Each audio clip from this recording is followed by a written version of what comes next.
So this is the video gear that I use when,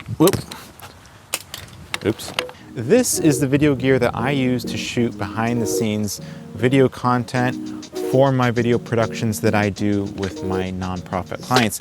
But I don't see any reason why you couldn't use it to make content for your fundraiser galas, for your marketing and communications efforts at your nonprofit. So the first part of the kit is a small mobile tripod that collapses like this. These usually run between $15 and $25 on Amazon.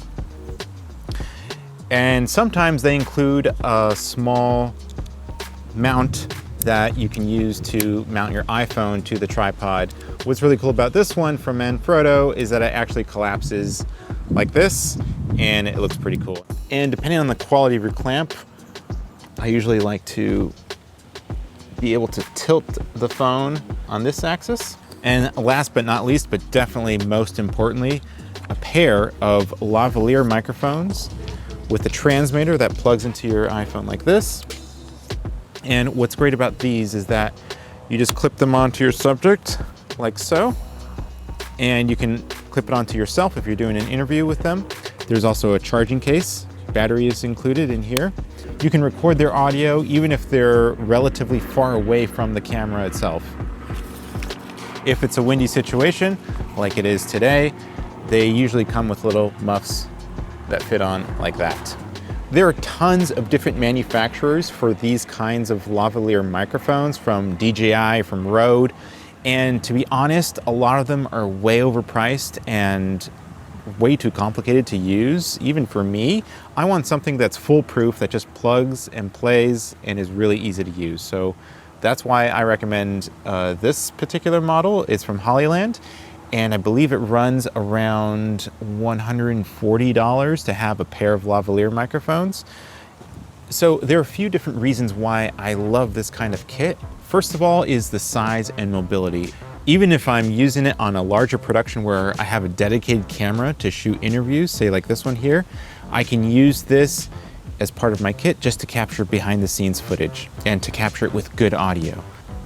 I can carry it with me when I'm scouting for stories, capturing off the cuff interviews, or documenting the production process itself. Second of all is simplicity. You don't have to think about adjusting levels or making sure your Bluetooth connectivity is spot on. It just works. And last of all is value. So if you were to imagine production value on one axis against expense, you would find that between cameras, lighting, and sound, you would get the most out of every dollar that you invest in sound, by far. Not only because it accounts for at least half of the viewing experience, but also because when you think about lighting or camera operating properly, there are huge trade-offs. Cameras and lighting make things more complicated and require more training and time and sometimes help. So here are my top 3 ideas for using a kit like this when you're producing a fundraiser video or making marketing and communications content for your nonprofit.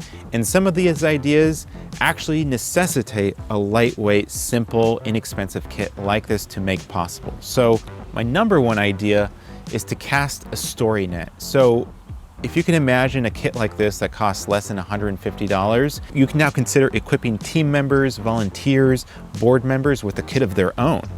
This means getting stories at scale. Instead of focusing on just getting good sound, one interview at a time, you can now focus your energy on crafting better questions and empowering these folks with better prompts for their interview subjects. My second idea is to observe from afar. This is how you can get truly authentic moments while they're working or living their lives. And it really makes you feel like you're just an observer living in that room, existing in that environment at the same time. It's a really powerful technique that connects with your audience on an emotional level.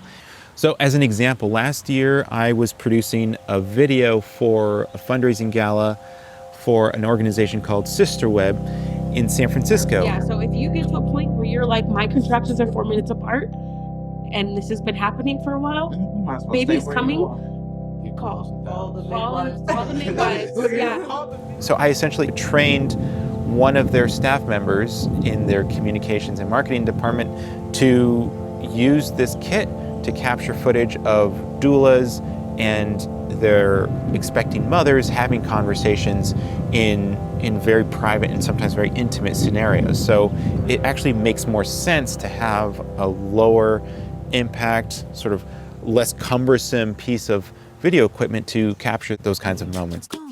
One of my last recommendations is to get sound from places you wouldn't expect. I actually put one of these on my dog while she was playing in the dog park.